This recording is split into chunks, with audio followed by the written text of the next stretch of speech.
The Great Adventure of Scribble and Gabble, between cartoon and real life.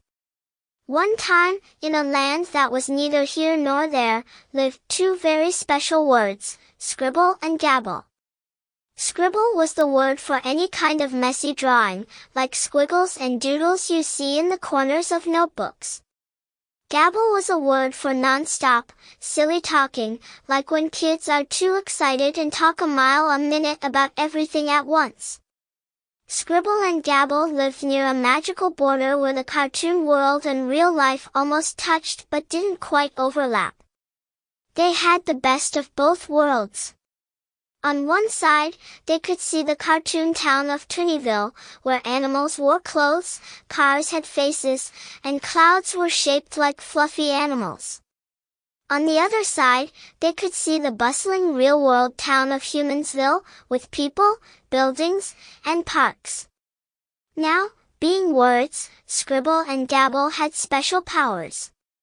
Scribble could turn anything into a doodle with a single touch, and Gabble could talk non-stop about anything, filling the air with laughter and noise. But the thing they loved most was visiting their friends on either side of the border, Toonyville for laughs and Humansville for snacks. One day, as Scribble and Gabble sat by the border, they overheard a little girl named Lucy in Humansville. She was talking to her mother about her art project. She needed a drawing of a squirrel with a jetpack. Lucy was stumped, because no one she knew had ever drawn such a wild thing before. Scribble turned to Gabble, eyes wide with excitement. "Lucy needs a crazy squirrel drawing. We can help." Gabble grinned, and the two jumped through the invisible border into Humansville, giggling with anticipation. "Let's get drawing," said Gabble, already babbling away about what they'd do. As they arrived at Lucy's house, Scribble touched his finger to a piece of paper on her desk and, poof, a squirrel with a jetpack appeared, zooming around her bedroom in swirls of color and cartoon smoke. Lucy squealed with joy. "Mom! Mom!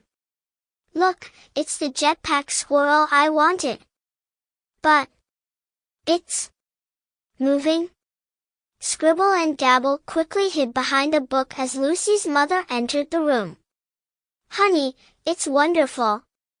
But it's kind of, flying?" Lucy was ecstatic. "I think it's magic, Mom. My art is alive." The jetpack squirrel zoomed around, circling Lucy's head before zipping out the window.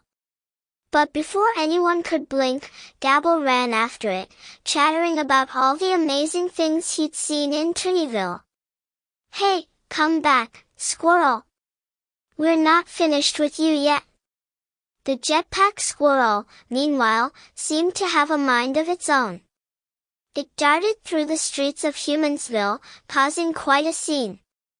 People stared, scratching their heads and wondering if they were seeing things. Scribble and Gabble chased the squirrel through town until they reached the edge of Toonyville. But by then, a curious crowd from Humansville had followed them.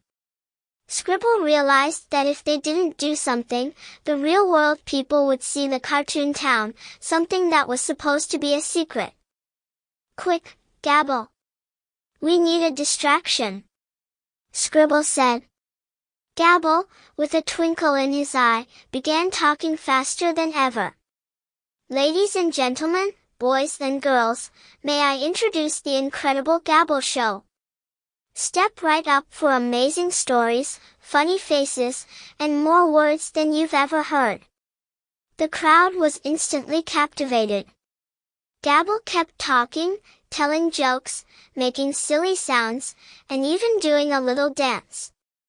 Meanwhile, Scribble used his powers to draw a big, swirling door on the ground, which opened into a cartoon-style whirlpool. He grabbed the jetpack squirrel and pulled it through, with Gabble jumping in just as the whirlpool closed behind them. The people of Humansville were left scratching their heads, wondering if they'd just seen a jetpack squirrel, a talking doodle, and a whirlpool to a cartoon world. But Scribble and Gabble had escaped back into Toonyville just in time. Once they were safe, the two friends high-fived each other. That was epic. Scribble laughed, his voice bubbling with joy. Epic? It was Gabble-tastic. No, it was Gabble-fantastic. Gabble said, creating new words as he went. They decided to head back to the border and sit down to watch the people of Humansville, who were still buzzing with excitement and wonder about what they'd just seen. From that day on, Lucy's story of the magical squirrel with the jetpack became the talk of Humansville. And every now and then, Scribble and Gabble would leave little surprises for her to find, like doodles that winked, or funny words hidden in her schoolbooks. And Scribble and Gabble? They lived happily in their funny world between cartoon and real life, dreaming up new mischief and making both worlds laugh, one doodle and one gabble at a time. The end.